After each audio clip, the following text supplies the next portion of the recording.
Good evening, everyone. Tonight, we will discuss about the Bible, introduction to the Sermon on the Mount. And we will read on Matthew 5, verse 3. It says here, "Blessed are the poor in spirit, for theirs the kingdom of heaven.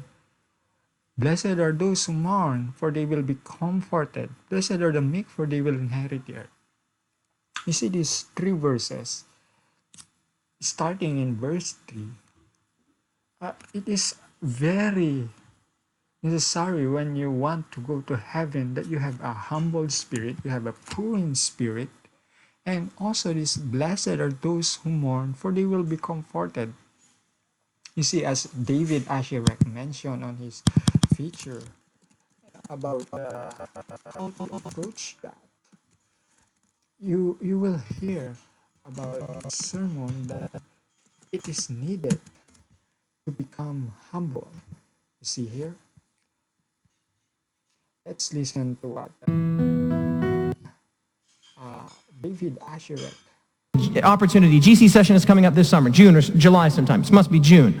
Would you spend some time in preparation? A lot. Yeah, a lot. Would you go over? Okay, David Asscherick is mentioning that when you prepare a sermon, you should prepare some time, just like what Jesus did.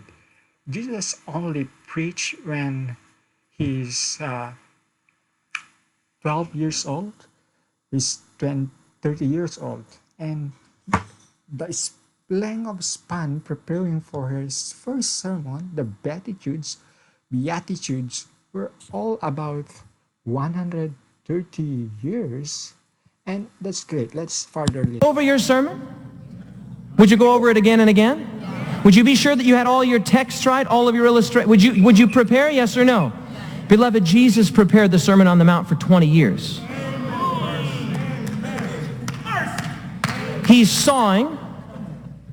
He's cutting the board. He has to remember that the board has to be 3 foot 1 1/4 inches, but he's thinking one of these days I'm going to lay this down and I've got to present myself not as the lawgiver but as the law explicator. At some point he realizes that he is going to have to present himself to his people as the Messiah. You want to talk about daunting? Beloved, this sermon is 20 years in preparation. Can you imagine if you had 20 years to prepare a sermon?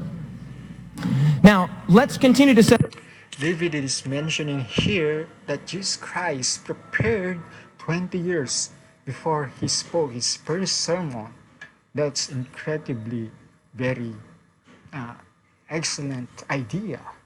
Now we'll go back here. Blessed are those who hunger and thirst for righteousness, for they will be filled. Blessed are the merciful, for they will be shown mercy. Blessed are the pure in heart, for they will see God. Blessed are the peacemakers, for they will be called children of God. Blessed are those who are persecuted because of righteousness, for theirs is the kingdom of heaven. Okay, this is our topic for this day. This is the last generation, and we will be glad if you can share this message of hope to the last world.